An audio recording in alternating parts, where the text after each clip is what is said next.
우리나라에서 또 제일 큰 창고 시설이 무장읍성 내에서 확인이 되어 있는데요. 내년 정도나 되면 아마 무장읍성 성벽이 성곽을 왜 쌓았을 것인가. 여기가 이렇게 좀 오래된지는 몰랐는데 더욱 지금 발굴을 많이 해서 많이 알려야 되는 지역입니다.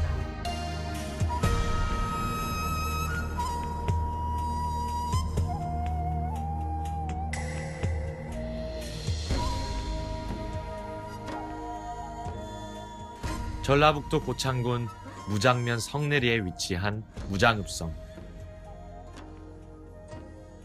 조선시대 무장연의 행정 중심지였던 관아와 유사시 백성들을 보호하던 성곽으로 이루어진 이곳에서 국내 최대 규모의 적교 시설이 발굴되었다.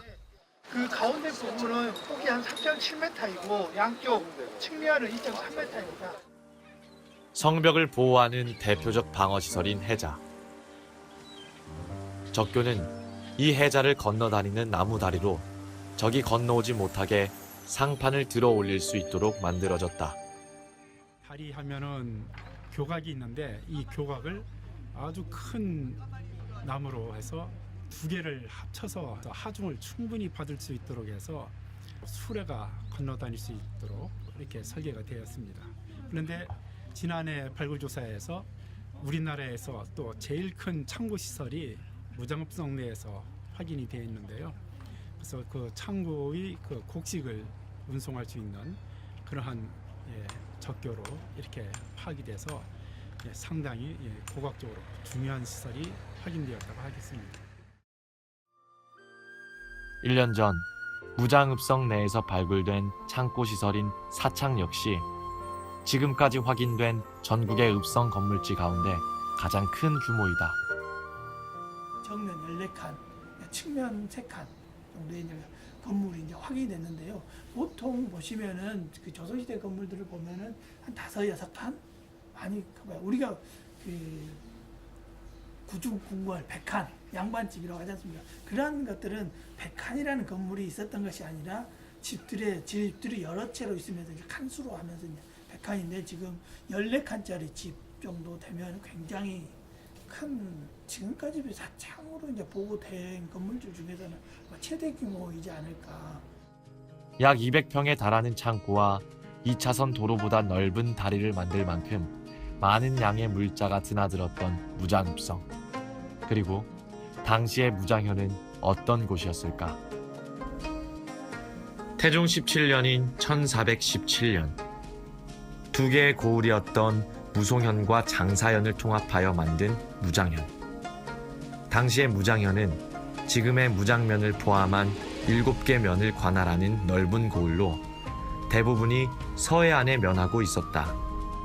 바닷길을 쉽게 이용할 수 있는 천혜의 조건을 갖추고 있었기 때문에 지정학적으로 매우 중요한 곳이었다. 바닷가 쪽으로 이제 세곡은 육지로 운송을 하지 않고 그 바다로 운송을 하기 때문에 이제 그 지점에다가 이제 저장하는 공간들이 있기 때문에 이런 바닷가 쪽들이 훨씬 더 중요하다고 볼 수 있죠. 그런데 고려 말부터 왜구의 노략질로 인해 서해안 일대의 피해가 막심하였고 이를 막기 위해 조선 초 군사적 요충지에 읍성이 축조된다. 전반적으로 그 조선시대 모든 읍성들은 그런 이제 그 왜구하고 관련이 되고 있고 대부분 다 그 해안 방어를 위해서 이제 축조되어집니다. 이 무장읍성은 1417년 태종 17년에 그 축조가 되는데요. 그 축조되는 배경들을 보면은 그 법성포, 현재 법성포에 왜구의 침입이 자주 일어났기 때문에 약탈에 대비하기 위해서 이제 축조되어지는 그 읍성 중에 하나입니다. 무장현감으로 부임한 병마사 김절에는 여러 고을의 백성과 승려 2만여 명을 동원하여 읍성을 축조한다. 무장읍성은 1.2km에 달하는 성벽 대부분이 흙 속에 묻혀 있어 토성으로 잘못 알려져 왔다. 그러나 발굴 조사를 통하여 전체 성벽을 돌로 쌓은 석축성으로 밝혀졌다. 성벽 위에는 여장이 설치됐고 총을 쏠 수 있는 구멍인 총안을 뚫어 놓았다. 수평으로 뚫린 원총알은 멀리 있는 적을 쏠 때, 경사지게 뚫린 근총알은 가까이 다가온 적을 쏠 때 효과적이었다. 성벽 바깥쪽으로는 적이 쉽게 접근하지 못하도록 해자를 만들었다. 여기서 파낸 흙은 자연스럽게 성벽 안쪽을 보강하는 데 사용되었다. 돌 뒤쪽으로 보면 이제 흙으로 이제 쌓여 있는데, 이 흙으로 쌓여 있는 부분이 이제 메타프라고 합니다. 그 주변에 흙을 가져올 수 없기 때문에 해자에서 파낸 흙으로 성벽 뒷부분을 쌓는 경우가 있습니다. 그러니까 노동력을 절감할 수 있죠. 가장 가까운 데서.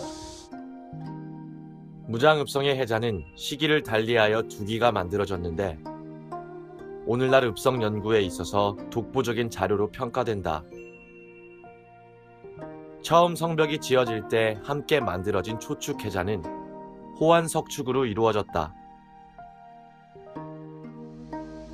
돌이 밀리지 않도록 촘촘하게 박아놓은 말목열이 실제로 확인된 것도 무장읍성 해자가 최초이다. 후대의 해자는 옹성이 축조된 이후 들어선 것으로 추정되는데 만들어진 방식이 특이하다. 기왕의 경상도 지역이나 조사된 데를 보면 이 옹성 외벽에서 해자 바깥선이 2분의 1로 줄어요. 폭이. 여기가 7m니까 이게 3.5m 정도로 줄여야 돼. 그런데 오히려 넓어져 버렸어. 네. 처음 사례다. 이것. 후대의 해자가 이러한 형태로 만들어진 것은 배수로의 역할도 했기 때문인 것으로 보인다. 옹성이 보호하고 있는 남문은 무장읍성의 주 출입문이다. 남문 위에 세운 누각 진무루는 사방을 널리 살피는 데 사용되었다. 진무루를 지나면 고목들에 둘러싸여 있는 무장읍성의 객사, 송사지관이 보인다. 객사의 중앙에는 임금을 상징하는 벌패를 모시던 정청이 있다. 매달 초하루와 보름이 되면 현감과 관리들은 한양의 대궐을 향해 배례하였다. 정청보다 지붕을 한 단 낮춘 좌우의 이커는 왕명을 받고 지방으로 파견된 관리들의 숙소로 쓰였다. 객사는 읍성 안에서 가장 격이 높은 건물로 대개 읍성이 축조됨과 동시에 만들어졌다. 그런데 현존하는 무장읍성의 객사는 조선 선조 14년에 건립된 것이다. 객사하고 동원은 중요한 건물이기 때문에 대부분 읍성에서 보면은 그 담장으로 둘러져 있는 상태입니다. 그래서 이제 담장으로 이제 둘러져 있는 그런 시설들을 찾으려고 하다 보니까 그 앞쪽에서 객사하고 똑같은 구조를 가지는 이제 그 유구들이 확인이 됐습니다. 객사 주변 시설을 확인하기 위한 발굴 조사 과정에서 초창기 객사로 추정되는 건물지가 발견되었다. 객사를 둘러싼 담장과 바깥문인 외산문, 중문인 내산문으로 추정되는 시설도 확인되었다. 객사의 앞쪽에는 관리들의 공을 기리기 위한 송덕비가 한 줄로 늘어서 있다. 비석에 얽힌 흥미로운 이야기도 전해 내려온다. 한문으로 비목 거관이라고 새겨져 있거든요. 비목 거관은 벼슬할 때 얼음과 옷같이 깨끗하게 정치를 했고 금서 귀가 벼슬을 떠나서는 검은고와 책을 벗삼아 살았다고 무장읍지 기록에 보면 부임한 지 1년도 안 돼서 휴가를 내서 특별한 이유 없이 6개월간 돌아오지 않아서 파직을 당했어요. 밑받침에 거북 모양이 앞을 바라봐야 되는데 거꾸로 비틀어 놓은 것 같이 마치 뒤에 있는 그 비를 조롱하는 듯한 그런 모습을 하고 있거든요. 우리나라에서 과연 이렇게 좀 해학적으로 표현한 게 얼마나 될까. 무장읍성의 옛 지도를 보면 북쪽에서 객사 쪽으로 내려오는 길쭉한 봉우리를 확인할 수 있다. 객사 뒤편으로 옛날에는 지금 나무만큼 높이의 사두봉이 있었다고 그래요. 사두봉이 이제 뱀의 머리를 뜻하거든요. 그래서 옛날에 여기가 너무 아전들이 텃세가 심해서 그 현감이 와가지고 이 객사 자리도 뱀의 콧등 흙이라고 그러거든요. 콧등 위에다 이걸 졌다고 그러거든요. 아전들의 길을 꺾으려고 그래도 이제 꺾지 못했다는 그러한 설이 있어요. 객사가 읍성의 상징적 중심이라면 행정적 중심은 동원이다. 무장현의 수령인 현감이 정무를 보던 무장 동원 취백당. 1565년 명종 20년에 지어진 건물이 지금까지 남아있다. 동원 주변에는 내아와 책실이 있었던 것으로 확인되었다. 내아는 현감과 그 가족들이 머물던 살림집이다. 책실에는 관아의 중요한 문서와 책을 보관했다. 동원을 둘러싸고 있던 담장과 산문도 발견되어 현재의 모습으로 복원하였다. 담 안쪽에는 동원을 지키는 영묘한 소나무가 서 있다. 동원의 남동쪽에는 향리들의 집무처가 있었다. 향리들의 우두머리인 호장은 현사에 머물며 지방행정의 고문 역할을 맡았다. 하급 관리인 아전들은 작청에서 행정실무를 보았다. 사두봉의 동쪽으로는 향리들을 규찰하기 위해 세워진 자치기구, 향청이 있었다. 함께 발굴된 건물지는 장청으로 추정되는데 지방군현을 지키는 소고군의 장교가 근무하던 곳이다. 무장읍성 내에는 2개의 연못이 있었다. 천원지방 사상에 따라 축조된 동쪽의 연지 중앙에는 인공섬이 있었다. 인공섬으로 건너갈 수 있게 만든 다리의 목주도 발견되었다. 연지가 내려다 보이는 자리에는 2층 누각, 읍치루가 복원되어 있다. 읍치루의 본래 명칭은 실루였다. 조선 중종 때 공조 판서를 지낸 문인 안침이 쓴 실루시를 통해 번창했던 무장현의 과거를 엿볼 수 있다.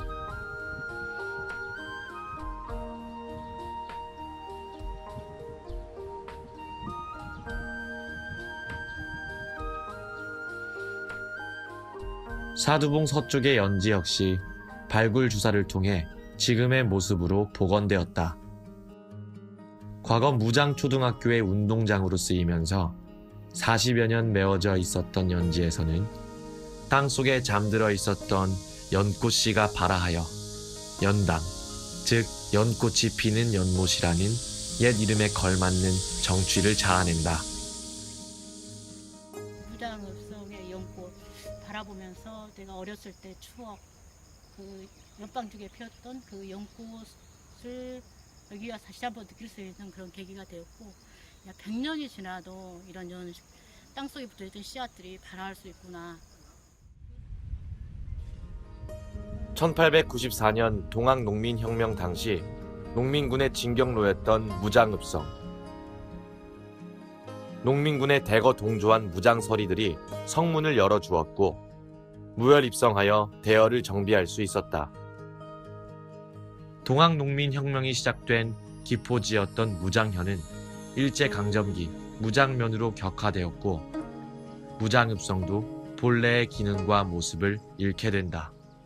동학이 마지막에 이제 결국은 일본군하고 마지막에 싸웠지 않습니까? 그래서 이제 그런 부분들이 영향을 많이 받았던 것 같습니다. 1910년대 이제 그 지방 행정제도가 이제 개편이 되는데 그때 당시에 그 격화를 시켰고 무장현도 무장면이 됐고 이제 객사라든가 동원 쉽게 말하면은 그 가장 중심이 되는 데에다가 일본 교육을 시키는 교사를 만들어 놓죠. 지금 이런 데가 전부 저기도 허물어 버린 거예요. 다 허물어서 졌다 교실 진 거예요. 그 본관은 일정시대 때 판자가시로 다 지었어요. 아픈 역사 속에 훼손된 채 남아있었던 무장읍성은 11여년간에 걸친 꾸준한 발굴 주사와 고창군의 노력으로 옛 세월을 따라 다닐 수 있는 쉼터가 되었다.